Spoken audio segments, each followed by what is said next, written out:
আচ্ছা, আমরা প্রথমেই দেখব যে কিভাবে আনডু এবং রিডু করা হয়।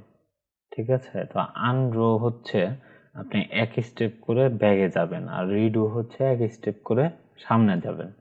তো এটা কিভাবে করা হয় এটা দেখার জন্য প্রথমে একটা শেপ নিয়ে নিচ্ছি। রেক্টেঙ্গেল টুল থেকে একটা শেপ নিয়ে নিলাম। তো এই একটা রেক্টেঙ্গেল শেপ। তো এই শেপটাকে আপনি কপি করবেন। কপি করার জন্য প্রথমে এটা সিলেক্ট করতে হবে। তো এটার মধ্যে আপনি যদি এই সিলেকশন টুল, এটা যদি সিলেক্ট থাকা অবস্থায় এটাকে সিলেক্ট করেন, এটার মধ্যে ক্লিক করলে কিন্তু সিলেক্ট হয়ে যাবে। হ্যাঁ, তো এইটা হচ্ছে আপনি কি করবেন, কপি করবেন। তো কপি করার জন্য এটা সিলেক্ট থাকা অবস্থায় অল্টার প্রেস করে ধরে রেখে দেন আপনি যদি ড্র্যাগ করেন, সেই ক্ষেত্রে এইরকম কপি হয়ে আসবে। ঠিক আছে? এখন আপনি চাচ্ছেন যে এটাকে আনডু করতে। আনডু মানে হচ্ছে এক স্টেপ করে ব্যাগে যাবেন। তো আনডু করার জন্য আপনি কিবোর্ড থেকে কন্ট্রোল জেড প্রেস করতে পারেন। দেখেন এক স্টেপ কিন্তু ব্যাগে চলে গেছে। আবার যদি কন্ট্রোল জেড প্রেস করেন, এক স্টেপ ব্যাগে চলে গেছে। আবার আপনি যদি সামনের দিকে আসতে চান, সেই ক্ষেত্রে শিফট কন্ট্রোল জেড এটা যদি প্রেস করেন এক স্টেপ করে সামনে আসবে। শিফট কন্ট্রোল জেড এক স্টেপ করে সামনে চলে আসছে। তো এইভাবে আপনি আনডু রিডু করতে পারেন। আবার আপনি এই জায়গা থেকে এডিট অপশনে গিয়ে দেন আনডু, এটা সিলেক্ট থাকা অবস্থায় আপনি যদি আনডু দিয়ে দেন তাহলে কি এক স্টেপ ব্যাগে চলে গেছে। আবার আপনি যদি রিডু দেন, দেখেন এটা সিলেক্ট থাকা অবস্থায় এডিটে চলে গেলাম।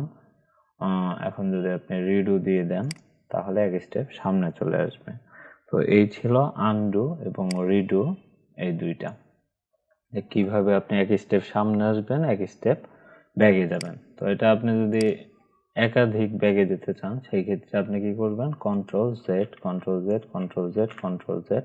আবার আপনি যদি সামনের দিকে আসতে চান, সেই ক্ষেত্রে শিফট কন্ট্রোল জেড এটা প্রেস করলেই সামনের দিকে চলে আসবে। ঠিক আছে?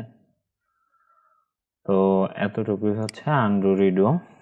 এরপর আসে সিলেকশন টুল। সিলেকশন টুলটা যদিও দেখানো হয়ে গেছে, দেখেন এই জায়গায় আপনি রেক্টেঙ্গেল টুল নিলেন, নেওয়ার পরে আপনি এই সিলেকশন টুলটা সিলেক্ট করবেন।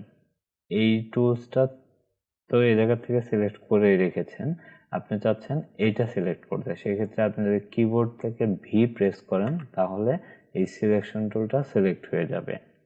দেখুন এই জায়গায় মাউস নিলে সিলেকশন টুল, এটার ব্র্যাকেটে দেখাচ্ছে ভি, অর্থাৎ কিবোর্ড শর্টকাটটা হচ্ছে ভি। তো এটা সিলেক্ট থাকা অবস্থায় আপনি যদি এই জায়গায় যান, এটাকে আপনি মুভ করতে পারবেন, এটাকে আপনি ট্রান্সফর্ম করতে পারবেন।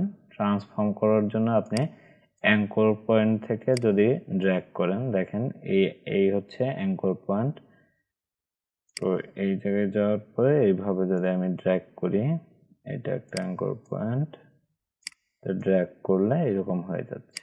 ঠিক আছে?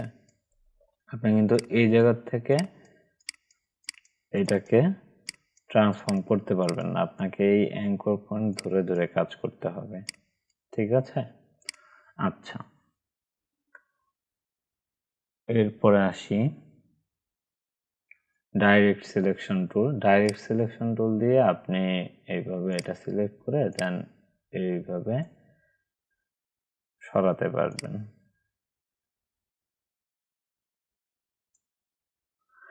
এরকম করতে পারেন।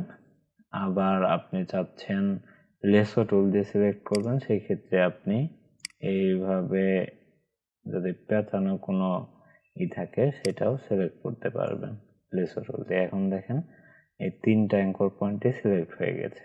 এখন আপনি এই জায়গা থেকে ডাইরেক্ট সিলেকশন টুল নিয়ে এটাকে এইরকম করে বাড়াতে পারবেন। ঠিক আছে? দেখেন এই তিন দিক থেকে এটা কিন্তু বেড়ে গেছে, কারণ কি তিনটা অ্যাঙ্কর পয়েন্টে সিলেক্ট ছিল। এই জায়গায় কিছু সিলেকশন টুল নিলাম, দেন এটাকে কপি করলাম। হ্যাঁ, কপি করার পরে এতটুকু সিলেক্ট করেন, সিলেক্ট করার পরে এটাকে আবার কপি করেন। কপি করার পরে এখন আপনি চাচ্ছেন এগুলোর কালার চেঞ্জ করে দিতে, এটা সিলেক্ট করলেন, এটা কিন্তু সিলেকশন টুল রাখা অবস্থায়, সিলেকশন টুল রেখে দেন এটা ড্র্যাগ করলে এগুলো সিলেক্ট হয়ে যাবে। এই জায়গা থেকে কালার চেঞ্জ করে দেন, দেন এটা সিলেক্ট করলাম, দেন এটা সিলেক্ট করলাম, এইরকম একটা কালার। তো এখন আমরা ম্যাজিক ওয়ান্ড টুল এটা যদি নেই, এটাই ক্লিক করলাম, দেন এটা সিলেক্ট করলে দেখেন এই জায়গায় সবগুলাই সিলেক্ট হয়ে গেছে। ওই সিমিলার কালারের যতগুলাই থাকবে সবগুলো একসাথে সিলেক্ট হবে, তখন আপনি একসাথে কালারগুলো চেঞ্জ করে দিতে পারবেন। তো আশা করি এটা সবাই বুঝতে পারছেন, এটা তেমন কঠিন কোনো কাজ না। তো এইভাবে আপনি ম্যাজিক ওয়ান্ড টুলটার কাজ দেখে নিলেন। আজকের ক্লাস এতটুকুই, সবাই ভালো থাকবেন।